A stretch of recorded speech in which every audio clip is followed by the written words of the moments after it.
बच्चों अब हम क्वेश्चन सॉल्व करने जा रहे हैं 2.2 और ध्यान दीजिएगा।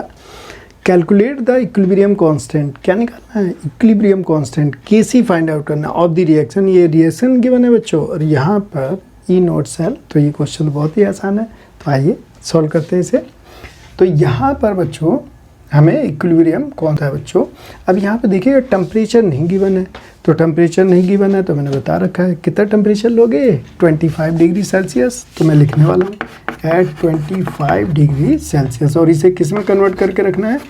केल्विन में। तो 298 केल्विन, 273 को ऐड करेंगे तो कितना जाएगा 298 केल्विन।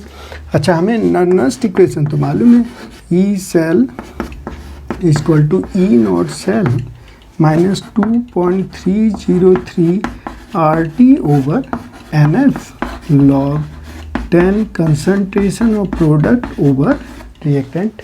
अब देखना बच्चों, अब इक्विलिब्रियम कांस्टेंट कैसे आएगा? At equilibrium E cell equal to 0 and log 10 product over reactant किसके इक्वल हो जाता है? KC के। ये log KC में कन्वर्ट हो जाएगा।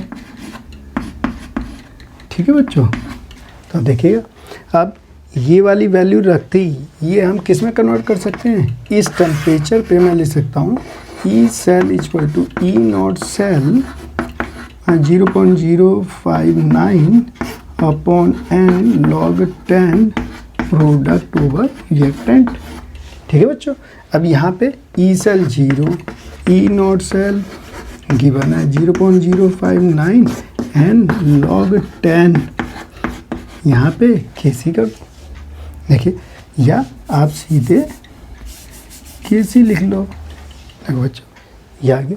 अब इसे सिंप्लीफाई कर लीजिए तो E not cell equal to 0.059 and log 10 KC। इसके मतलब हम नर्नेस्ट इक्वेशन से ही दोनों में रिलेशन निकाल सकते हैं। ध्यान दीजिएगा, अब ध्यान देना बच्चों, अब आसान है। ई नॉट सेल की वैल्यू 0.46, 0.059, एन की वैल्यू नंबर ऑफ इलेक्ट्रॉन्स। आसान है बच्चों।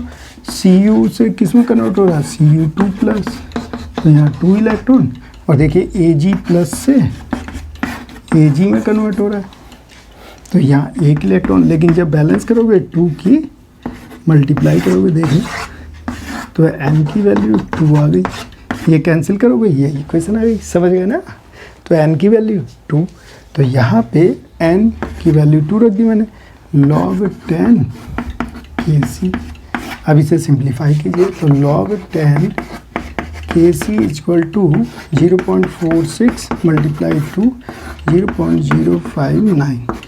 और जब इसे आप सिंप्लीफाई करोगे बच्चों, इसकी वैल्यू आई कितनी वैल्यू आ गई? 15.6। अब मुझे निकालना है KC की वैल्यू, तो KC equal to antilog 15.6। अब ध्यान देना बच्चों, अब ध्यान दीजिएगा, अब क्या करना है बच्चों? जो डेसिमल से पहले है वो तो 10 की पावर में चला गया 15, अब बचा 0.6, तो इसे हम निकालेंगे एंटी लॉग टेबल से।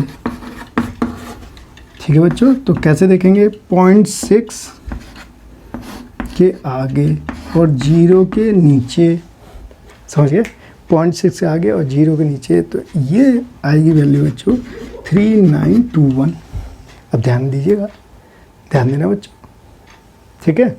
अब एंटी लॉग लेते समय ध्यान देना बच्चों, जो मैं बात बता रहा हूँ, एंटी लॉग लेते समय 1 डेसिमल आगे बढ़ते हैं।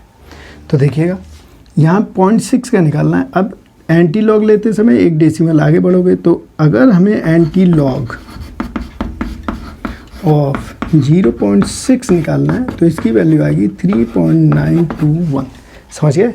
1 डेसिमल में आगे बढ़ गया, तो कितनी वैल्यू आ गई? 3.921। इसके मतलब इसका आंसर आ गया बच्चों 3.921 × 10 की पावर 15।